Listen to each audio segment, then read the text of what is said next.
dijajah bangsa sendiri. Kita itu makan sama jelantah. Saya ini sampai dipukul oleh senior.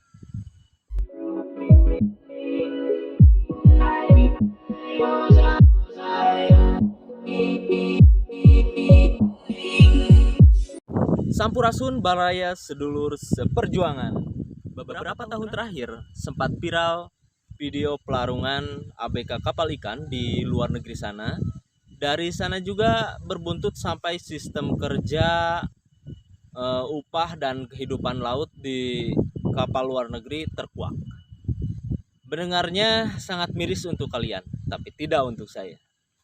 Saya Mr. Kampung 22 akan membandingkan sistem kerja menjadi ABK di luar negeri dengan menjadi ABK di dalam negeri.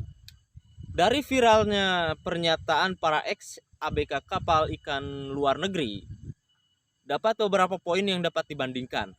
Apakah benar pekerjaan di luar negeri itu lebih keji daripada di dalam negeri?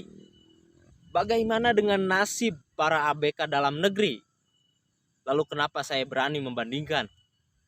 Karena saya pernah menjadi ABK di dalam kapal ikan dalam negeri.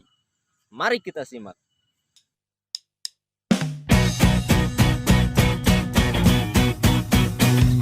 Poin yang akan saya bandingkan, yang pertama adalah jam kerja. Sempat viral dan semuanya menyayangkan jam kerja 18 jam sehari di kapal luar negeri. 1 tahun tidak melihat daratan, 2 tahun tidak melihat darat, hingga tidak pernah bisa menghubungi keluarganya. Sampai beberapa kalangan murka tindakan orang luar kepada TKI Indonesia. Lalu bagaimana jam kerja di kapal ikan di dalam negeri? Apakah kalian juga akan murka dan menyayangkan terhadap sistem orang dalam? Karena jawabannya bekerja menjadi ABK di kapal ikan dalam negeri yang pernah saya alami dan rasakan pun sama saja. Para ABK dalam negeri bekerja 18 jam sehari, 6 jam waktu istirahat. Itu pun kita dibangunkan dengan paksa. Woi, woi, woi, bangun, kerja, kerja. Tidak ada sarapan, tidak ada acara mandi, tidak ada acara persiapan yang matang untuk berangkat kerja. Bangun tidur langsung kerja. Malah dalam beberapa kasus sampai ada teman saya ini, jadi orangnya itu agak pelor, susah dibangunin. Teman saya ini sampai dipukul oleh senior. Masih mending dibangunin pas waktu pagi atau siang atau sore. Ini pas malam hari, tengah malam kita dibangunin. Udah itu di luar lagi hujan atau lagi ombak, gelombang yang tinggi, buih masih banyak. Perih men. Seolah para ABK kerja rodi atau romusa, dijajah bangsa sendiri. Kapal ikan dalam negeri pun demikian, tidak pernah melihat darat selama masa kontrak kerja masih berjalan. 1 bulan perjalanan pulang dan pergi.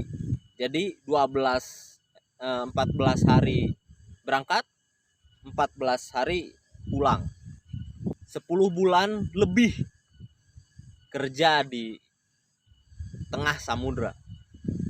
Malah ada beberapa teman ABK, dikarenakan mereka itu adalah ABK titipan.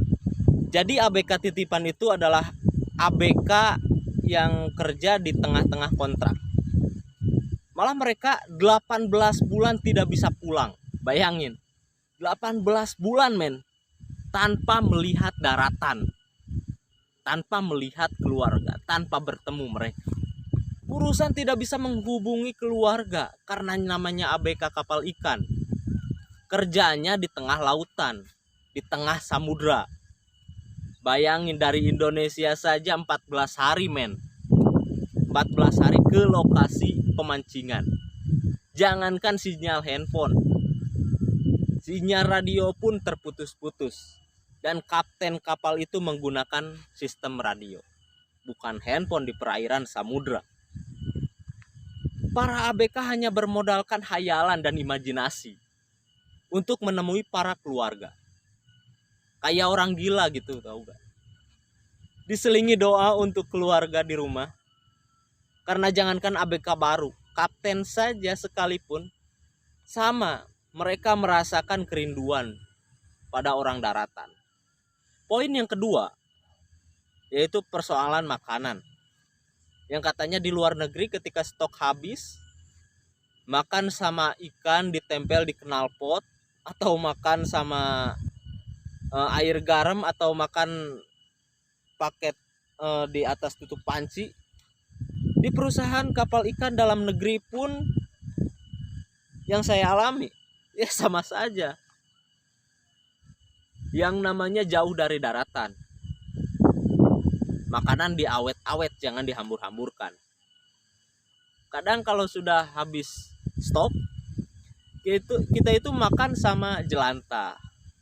Malah ketika stok kapal habis, jadi makanan dari koki itu masakannya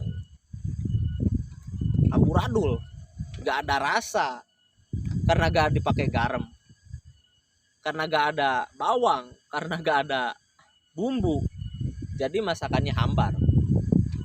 Dan untuk minum para ABK, kita minum air tawar, air yang gak dimasak, kita langsung minum. Dan untungnya, alhamdulillah saya itu basicnya pesantren, jadi saya itu udah merasakan hal-hal seperti ini. Gak terlalu khawatir kalau urusan makanan buat saya. Poin ketiga, iming-iming gaji besar dan kasbonan besar. Banyak kasus ABK luar negeri yang gajinya tidak terbayarkan atau gaji tidak sesuai dengan kesepakatan awal. Dan untungnya di tempat saya bekerja, alhamdulillah gaji diberikan dengan full. Ketika sandar, gaji full diberikan oleh mereka. Dan kasbonan pun alhamdulillah banyak. Dan ada satu lagi fasilitas, yaitu transferan ke keluarga. Walaupun dalam jangka 11 bulan hanya 1 kali transfer. Dan poin keempat, ketika ada ABK yang meninggal di luar negeri, ada sistem larung. Dan ada pula yang sistemnya disimpan di Palka dan dipulangkan. Di tempat saya bekerja dulu tidak ada sistem larung. Jadi ketika mayat ada ABK yang meninggal, semuanya dipulangkan, disimpan dulu di Palka, kemudian ketika collecting datang dititipkan kepada collecting dan dibawa ke darat. Terkecuali mungkin ada ABK yang hanyut atau tenggelam dan tidak ditemukan, itu beda lagi urusannya. Dari 4 poin tersebut ada persamaan dan ada perbedaan. Mungkin karena gaji di luar negeri lebih besar daripada di dalam negeri, atau ingin mencoba hal-hal baru lewat negara luar. Banyak ABK khususnya yang pertama kali ikut melaut terpincut untuk pergi ke sana. Padahal kalau sistem kerjanya sama saja, mending kita mencoba dulu di dalam negeri dan setelah mahir kita keluar negeri. Atau saran saya, jangan coba-coba menjadi ABK saja. Lebih baik berpenghasilan kecil di daratan tetapi batin tidak tersiksa, daripada gaji besar tetapi batin merana. Saya tidak menyuruh ataupun melarang, hanya sekilas pengalaman pribadi dari saya yang pernah merasakan pahitnya menjadi ABK kapal ikan. Kapal ikan dimanapun sama saja, cuma berbeda sistem. Dan sistem kerja pun sebenarnya diatur oleh kapten atau biasa disebut tekong. Jika kebetulan kaptennya baik, maka alhamdulillah. Namun jika kaptennya buruk, ya bersabarlah. Silahkan berikan komentar kalian, atau ada pertanyaan seputar ABK bisa kalian ketik di komentar di bawah ini. Saya Mr. Kapung 22. Let's begin the live. Sampurasun. Wassalamualaikum warahmatullahi wabarakatuh.